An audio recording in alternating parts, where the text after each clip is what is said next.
Salut! Dans cette capsule-ci, on va regarder comment faire une affiche. Je vais faire une affiche que j'ai faite dans le cours de transfert technologique. Donc, moi, c'était une affiche pour expliquer une technologie. C'est pas exactement la même chose que ce que vous avez à faire en première année, mais les principes là, restent les mêmes, même si l'objectif est différent. Euh, Ensuite de ça, je dois dire que InDesign est probablement un bien meilleur logiciel là, pour faire de la mise en page. Par contre, personnellement, comme je suis plus à l'aise dans Illustrator, je vais utiliser ce logiciel-là. Encore là, même si que vous utilisiez là, InDesign ou Illustrator, les principes restent les mêmes par rapport à la mise en page.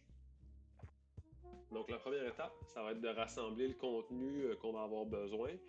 Par exemple, moi ici, je sais que dans mon affiche, ce qui va prendre le plus de place, c'est une vue explosée. Donc, ça se trouve à être ça ici. Moi, ce que je veux faire, donc, c'est pour expliquer le fonctionnement d'une télévision cathodique. C'était l'affiche que j'avais à faire.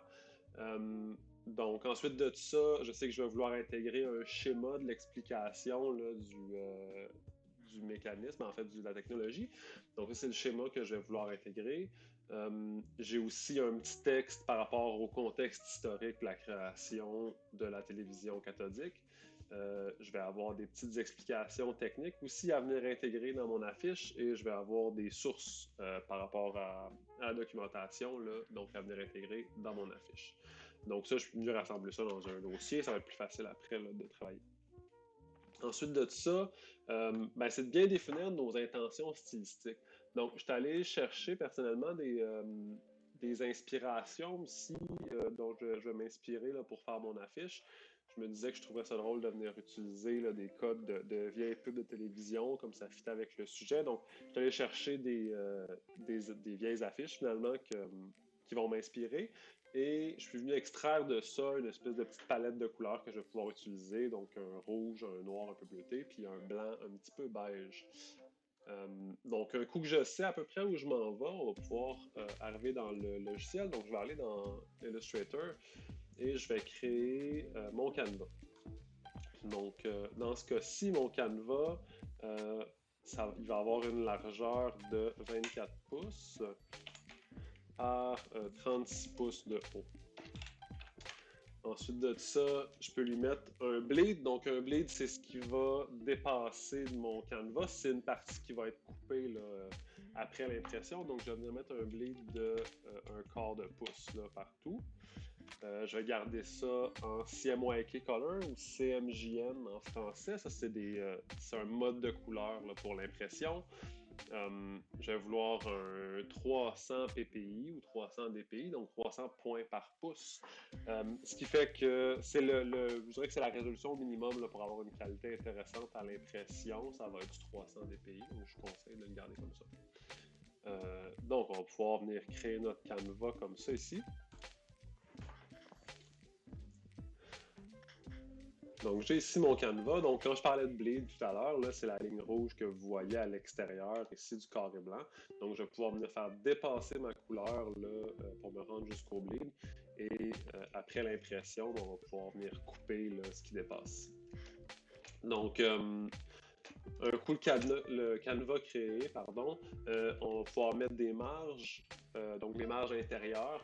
Moi ici, je vais y aller avec des marges, je croirais, d'un demi-pouce. Donc, je vais me faire peut-être un petit carré là, pour me servir de référence que je vais venir snapper sur le coin ici. Et je vais venir me mettre des marges comme ça ici avec les guides. Même chose là dans l'autre coin. Je vais venir me mettre des marges à un demi-pouce du bord. Donc ça, à quoi ça sert, c'est juste pour me prévenir là, de ne pas dépasser ces lignes-là. Ça va être plus beau là, si on est aligné sur nos marges.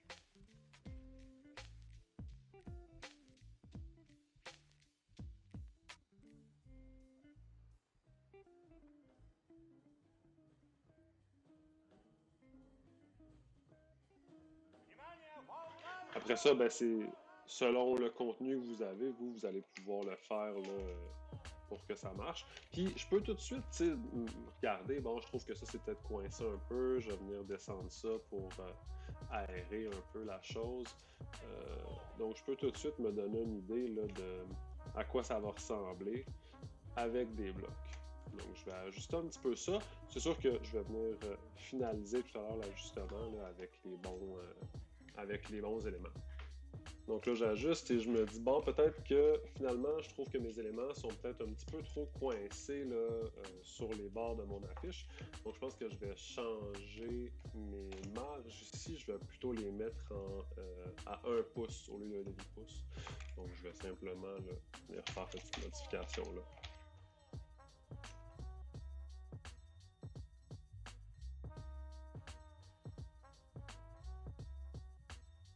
Donc, j'ai ramené mes marges à 1 pouce. Il pourrait commencer à être temps à importer mon contenu.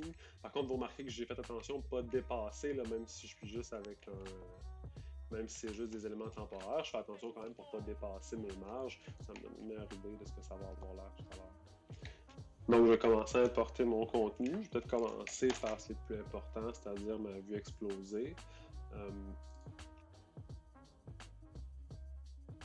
Je vais garder un œil là, sur mon PPI. Oui, j'étais à 198 présentement.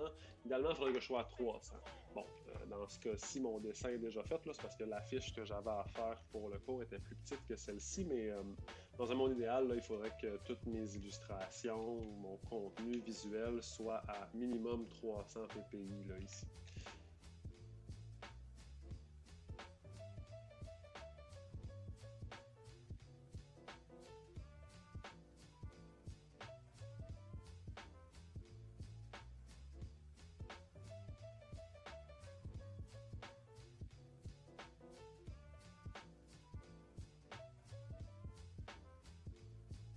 Donc maintenant, on va pouvoir mettre des fontes intéressantes sur notre texte. Il y avait quelque chose que j'aimais bien ici dans cette publicité-là. C'était l'agencement entre la typo ici qui était plutôt mince, là, une typo bâton sans sérif, et la typo sérif ici. Donc je trouvais que les deux ensemble, ils donnaient quelque chose d'intéressant. Fait que je vais essayer de répliquer ça ici. Personnellement, moi, une typo sans sérif que j'aime beaucoup, c'est Acumin. Donc ensuite de ça, j'aimerais ça la mettre tout en majuscule. On va peut-être baisser un petit peu le point. Et pour aller rechercher un peu là, le look de mon affiche de tout à l'heure, on va y aller avec quelque chose d'un peu plus large que ce que c'est actuellement. Donc je vais le mettre à Wide Light. Tiens. Et on va baisser le point un peu parce que là, ça prend un peu trop de place. Ok, c'est pas mal. Peut-être un peu plus gros. Puis je vais revenir là, le coller sur mes marges de cette façon-là. Parfait. Ensuite de ça, donc comme je disais, j'aimerais ça avoir là, une combinaison sans sérif puis sérif. Soit dit en passant, des combinaisons de typos comme ça, il y en existe tout plein là, sur Internet qui sont recommandées. Il y a plein de documentation là-dessus. Si vous faites un petit peu de recherche sur ce qu'on appelle en anglais des font pairing ou des combinaisons là, de fontes, il y a vraiment plein de ressources intéressantes sur Internet. Ici, mon texte dépasse un peu, donc je peux peut-être réduire la distance entre mes lignes avec le leading ici. Et mon titre, je vais venir le grossir.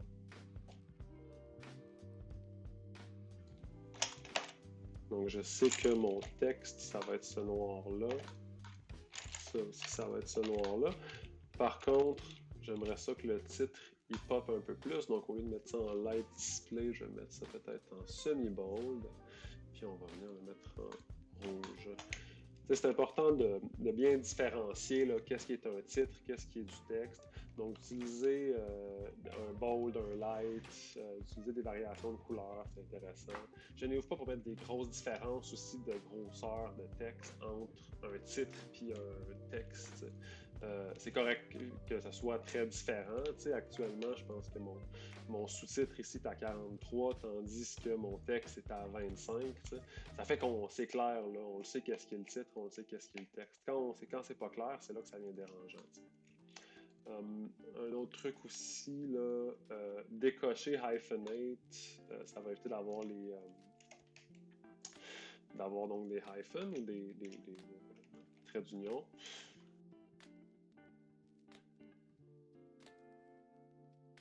Ici, comme l'explication technique, c'est quelque chose qui est très important dans mon affiche. C'est le but de mon affiche, c'est d'expliquer techniquement, mais je vais venir grossir ce texte-là. Là, je le trouve un peu trop petit. Tu sais, le contexte historique est peut-être moins important. Donc, pour que ça soit clair que ça, c'est plus important, je vais venir grossir le texte. On va venir ramener notre leading ici à 0. C'est peut-être un peu trop. On va le réduire un petit peu. Et comme il dépasse, je vais venir le continuer de l'autre côté. Donc, je vais peut-être dupliquer mon bloc. Ici, supprimer ce qui se trouve déjà dans l'autre. De toute façon, là, t'sais.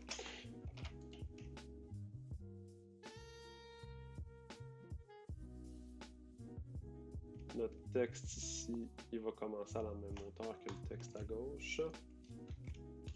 Puis je vais venir mettre peut-être une petite ligne entre les deux pour que ça soit clair que c'est séparé. Une petite ligne qu'on va venir mettre rouge ici, avec les petits bourrons. Donc finalement, on peut peut-être venir mettre les sources en bas, on va venir les mettre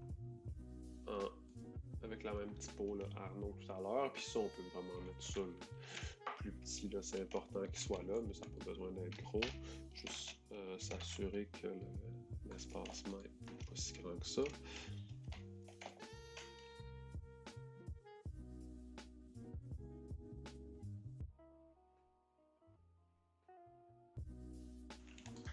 Encore là, on va rendre ça clair que ça ici, c'est un titre en venant utiliser là, du semi-bold. Comme ça, c'est clair. Semi-bold ici aussi. Parfait. Donc, j'ai mes sources dans le bas. Donc, ça, c'est pas pire. On va venir mettre un petit fond de couleur maintenant.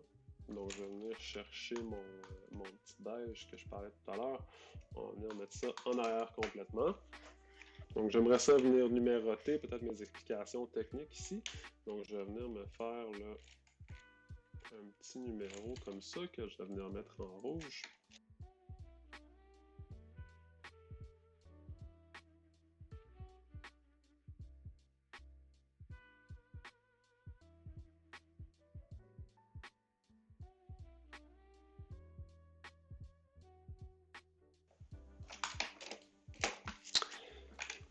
Et mon 10, il ne rentre pas dans le cercle, mais je peux venir réduire l'espace entre mes deux chiffres en utilisant mon petite fonction ici, donc le tracking, et on va venir centrer ça ici. Tiens. Donc mon texte ici, ben, il va devoir se décaler un petit peu là, pour laisser de la place pour mes chiffres. Ce qui veut dire que ici aussi, je m'étais mis des marges, je ne veux pas les dépasser, donc je vais venir ramener mes chiffres vis-à-vis mes marges et ramener ça ici peut-être comme ça. Pas mal. Je dirais peut-être que je trouve que mon 10, je le trouve un peu serré dans mon texte, donc je vais venir baisser la dimension de tous mes chiffres. Il ne faudrait pas que je baisse uniquement le 10. Ça aurait l'air bizarre, il faut que je baisse tout en même temps. Donc je vais baisser un peu tout ça comme ça. On va les recentrer dans nos cercles. Tiens. Donc voilà. Finalement, je vais venir rajouter des étiquettes pour identifier ma vue explosée. Moi, je me suis déjà fait avertir que quand on fait une vue explosée, on prend la peine d'identifier les composants. Sinon, ça ne donne rien, paraît-il. Donc, on identifie les composants pour être sûr. Ici, c'est donc mon caisson. Donc là, évidemment, je vais vous épargner l'écriture de tous les composants. Donc, je vais aller les importer, puis je vais vous revenir.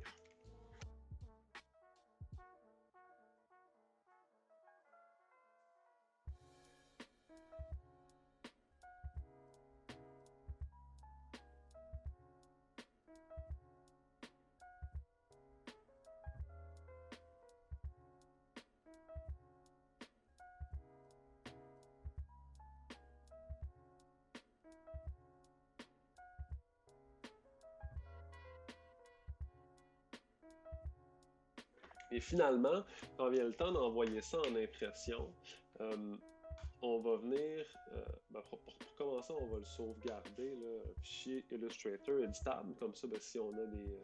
on va appeler ça la fiche capsule. Donc, si on a des modifications à faire dans le futur, on pourra peut-être utiliser le fichier Illustrator éditable. On va venir aussi générer un fichier PDF prêt pour l'illustration. Donc, par contre, le fichier PDF, on va avoir des settings particuliers à mettre. Donc, je vais faire un enregistrer sous et on va dire en PDF comme ça. On va appeler ça donc affiche impression. Et là, l'imprimeur va vraiment vous aimer si vous utilisez les bons paramètres pour l'impression.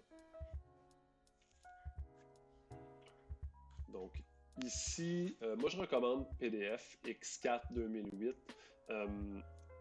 C'est une façon d'encoder le fichier qui ne sera pas trop lourde. Ce ne sera pas un fichier qui va être trop volumineux à envoyer par courriel.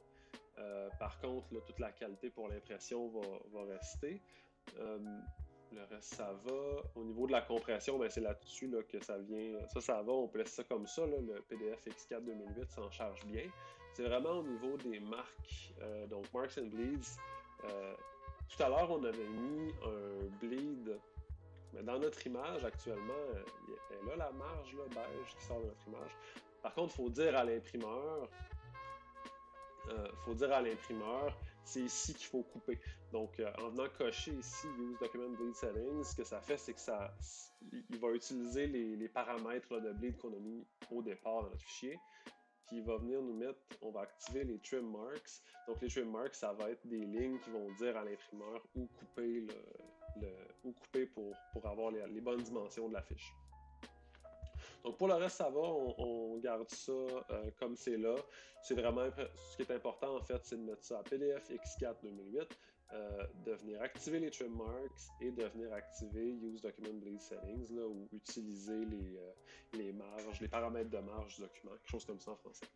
Donc, on fait ça, on save le PDF et il vient nous dire, ben, ça va affecter ton fichier, tu ne seras plus capable de le modifier après. Donc, on le sait, c'est pour ça qu'on s'est sauvegardé un fichier Illustrator éditable, puis ce PDF-là va servir uniquement à l'impression. D'accord? Mais pour voir un peu de quoi ça a l'air notre PDF, ben, ça ressemble à ça. Quand je parlais donc des trim marks, ça se trouve être les petites lignes noires qu'on a dans le haut ici. Donc si je zoome, là, c'est ces petites lignes noires-là. Donc tout ce qui dépasse cette ligne-là va être coupé, on va le perdre. Donc ça fait que le fond de notre affiche va être toute la même couleur unie. Ce qui veut dire aussi qu'au final, on a un 24-36. Mais comme on a un quart de pouce de bleed de chaque côté, pour le vrai, ce qu'on va imprimer, c'est plutôt un 24.5 par 36.5, donc à l'impression, pour avoir un 24-36 bleed, qu'on appelle. Donc 24-36 bleed, ça veut dire un 24-36 après la coupe. Donc voilà, merci d'avoir assisté à cette capsule. Si vous avez des questions, évidemment, n'hésitez pas à m'écrire comme d'habitude. Je sais que la remise de la fiche s'en vient incessamment, donc j'espère que ça va bien se passer à ce niveau-là et bonne chance.